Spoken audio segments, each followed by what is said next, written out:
Hello, gang, and welcome to the Cyber Gang podcast. My name is Daniel Lamb, and I'll be your host today. Welcome to the first podcast of this series. You can get podcasts every week right here at cybergang.tech. So let's get going. Today, we'll be discussing the FireEye and SolarWinds breaches. These are two major security firms that got breached. So let's jump right in, break down exactly what happened, what we do know, what we don't know, and we'll get some answers to questions we got from the audience. To start, FireEye was hacked. And they were hacked about a week ago. They came out and they realized that some internal things were going inside their network. They realized that some files were being accessed, that some files from their government contracts were not allowed to be accessed were being accessed. And after realizing, they immediately flagged it, they shut it down. And then they went and did some research and they discovered that a lot of their Red Hat tools were stolen. So right after they discovered that, they immediately came out with how people could protect against these Red Hat tools being used against them. So that's a big thumbs up. So everyone was pretty mad at FireEye at this point. And how did they get hacked? I mean, they're one of the top security firms. Most of us might not have heard of FireEye, but those of us in the cybersecurity world, I'm sure we all know who they are. So a few days later, it came out that FireEye really wasn't at fault for this hack. It was more a SolarWinds problem. SolarWinds is a large company that makes software to protect endpoints, but mostly to protect and monitor systems. So they seem to have gotten a backdoor put into one of their big applications that a lot of people use, the Orion monitoring program. And what FireEye realized was that this backdoor was placed in the program. They're the ones who came out and realized that right away. It seemed that this backdoor didn't just affect FireEye, but it affected organizations across the world. They believe that around 18,000 organizations use the Orion monitoring program. So yeah, it's a major, major breach. And we have to thank FireEye for coming forward with this information and for being so transparent and for really discovering it before it was discovered by most of the world. It seems it was going on already for 6 months. That's a really long time for such a major breach to be going on. So yeah, we have two major things going on in the news. We have the SolarWinds and FireEye hacks, breaches, however you want to call it. But of course, they're related because they're all really SolarWinds' problem. You know what? This hack could have been avoided, and I think it should have been avoided. I think the idea that it's going to happen, but it's a question of when, that's not a good mentality for cybersecurity professionals. I think we really should aim to make it not happen. Let's go for zero. Let's go for no failure. And I think no failure has to be the real mindset for us cybersecurity professionals. I think the mindset of, well, we're going to get hacked. So the question is it today or is it tomorrow? That's not a way to live. The way to live is that we're going to try to never get hacked. We're going to put security policies in place. We're going to do something and we're going to catch things right away. And even if they happen, we'll get them, we'll catch them, and we'll stop them from getting worse. So yeah, I think this could have been stopped, and I think it should have been stopped. The question with this breach itself is when you're Orion, you're the programmers of Orion, you're Orion, it's a trustworthy program. And SolarWinds is a trustworthy organization. This could have happened, could have still have been avoided. I mean, people weren't really looking out for SolarWinds or Orion software to get like hacks from them. I think the answer is yes, but it would have been at a cost. And you know how much do you really want to invest in monitoring everything going on in your network? Every single time a connection is made, are you really going to go check it? So yeah, it could have been avoided, but you're going to have to get a SOC analyst, like thousands of SOC analysts protecting your network. So although it could have been avoided, the question is, would it be worth the cost? And I think every organization would have to go through that and decide on their own, would it be worth the cost of avoiding it? But more importantly, about avoiding this, I think the questions we should really be asking is if we could have caught it earlier. If an organization was breached 6 or 7 months ago, I think that is not acceptable to have someone laterally moving around within your organization for this amount of time without ever being caught. And I think that's what organizations should really focus on. Not could we have avoided it, but yeah, maybe avoiding it was not so realistic. So yes, it could have been avoided, but not realistically. Instead, the question should be, how can we have caught it earlier? I think another issue is related to access control. We know that they did a lot of sophisticated stuff. So let me just give you some background. While they were in the system, instead of just using one access for everything that they did, they opened up multiple different accesses and used them instead of just escalating privileges on one account. In this way, access control managerial roles couldn't really spot them. They were kind of came from many directions. Instead of one person laterally moving within their organization, which would have been flagged by all the monitoring systems, he opened up multiple accounts and had each account getting their own small access. Which I think paying attention more to access control could have avoided this. I think audits on account privileges should have been done. With this breach going on for 6 and 7 months, there should have been at least one audit in that period of time on access control, and that audit should have caught this. So they would have seen privileges. They should have asked, who are these people getting access to what years of organization? And I think those audits should really be important. And the auditors who are the ones taking care of those should be the one asking these questions. What did we do wrong here? And how can we stop this from ever happening again? So a lot of you are asking, why is the SolarWinds breach so significant? What's so important about this breach? So the reason why I think it's so significant, because there are 18,000 companies who use the SolarWinds Orion software. Now that's a lot of companies to have been potentially gotten a backdoor installed. So to sum it up, the SolarWinds update platform was breached about 7 months ago. And since then, anyone who updated would have gotten this malicious update. That's scary. Now, more than just 18,000 regular organizations, a lot of these were high-profile organizations like branches of the Defense Department and Department of Finance. A lot of these were major organizations that have a lot of critical components within them. And what we found was that people behind this breach were actually able to access multiple systems within each of these organizations. It's kind of scary to think about it.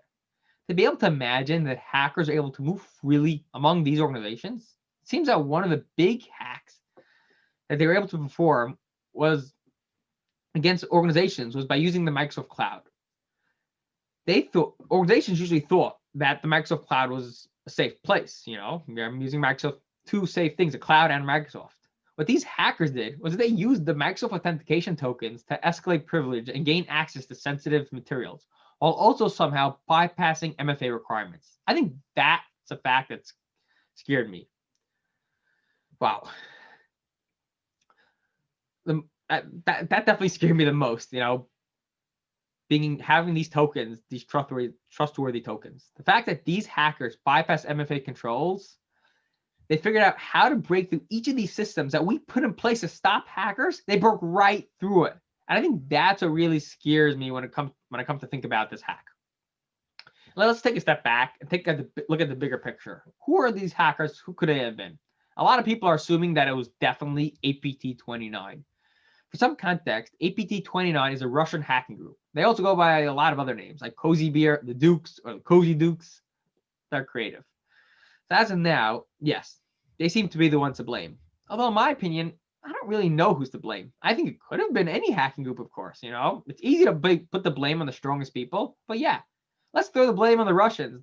We can't stop the Russians. They're amazing hackers. The rumors are they put their small kids, they force them to go become hackers if they're smart. We can't stop someone like that.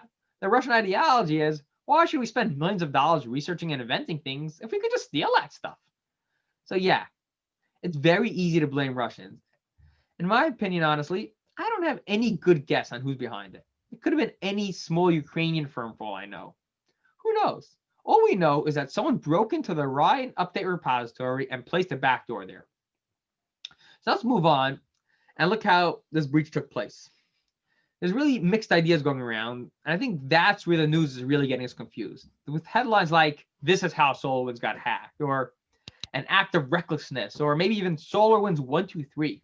Every news agency is throwing out their own ideas as if they're fact. Some people say that their credentials are stored in clear text on GitHub, while others are saying they never really had a secure update system in place to start with. I think it's like a lot of speculation going on now, and I wouldn't trust anyone at this point to say how it happened or any other ideas about it. I think instead, we should just wait until SolarWinds comes out and says how it happened.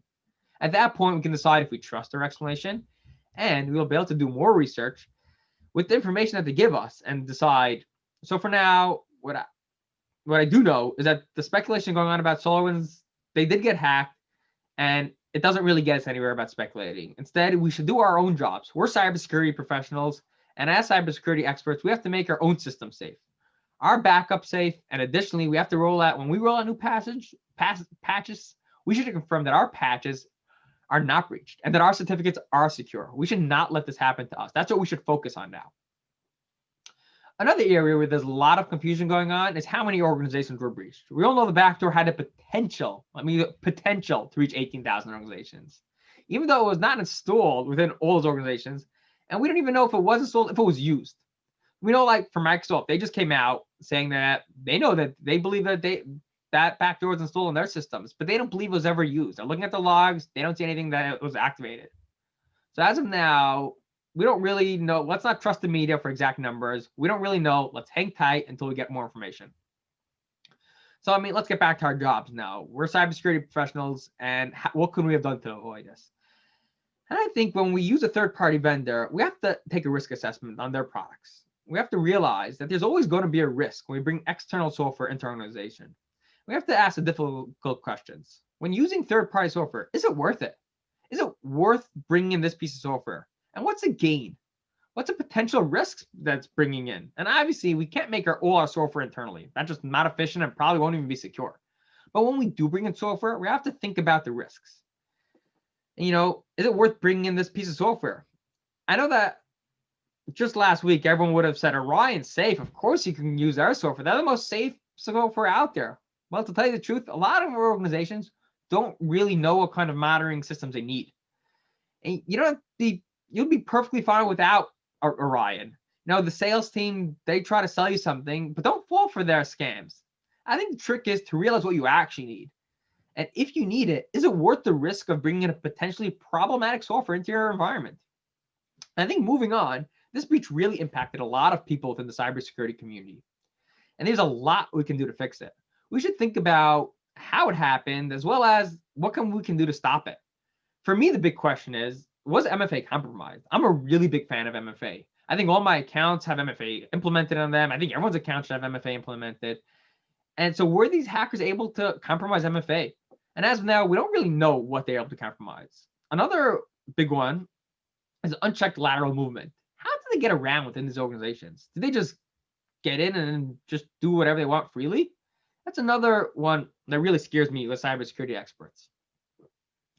One more thing we can do to protect ourselves is that we can think of updates as being a risk. Whenever we do an update, we also have to go back and check what backdoors are open, what risks came in. And, this hack was unique the way it worked, because the way they implemented it is that they left their malware dormant for up to 2 full weeks before it woke up and started calling home.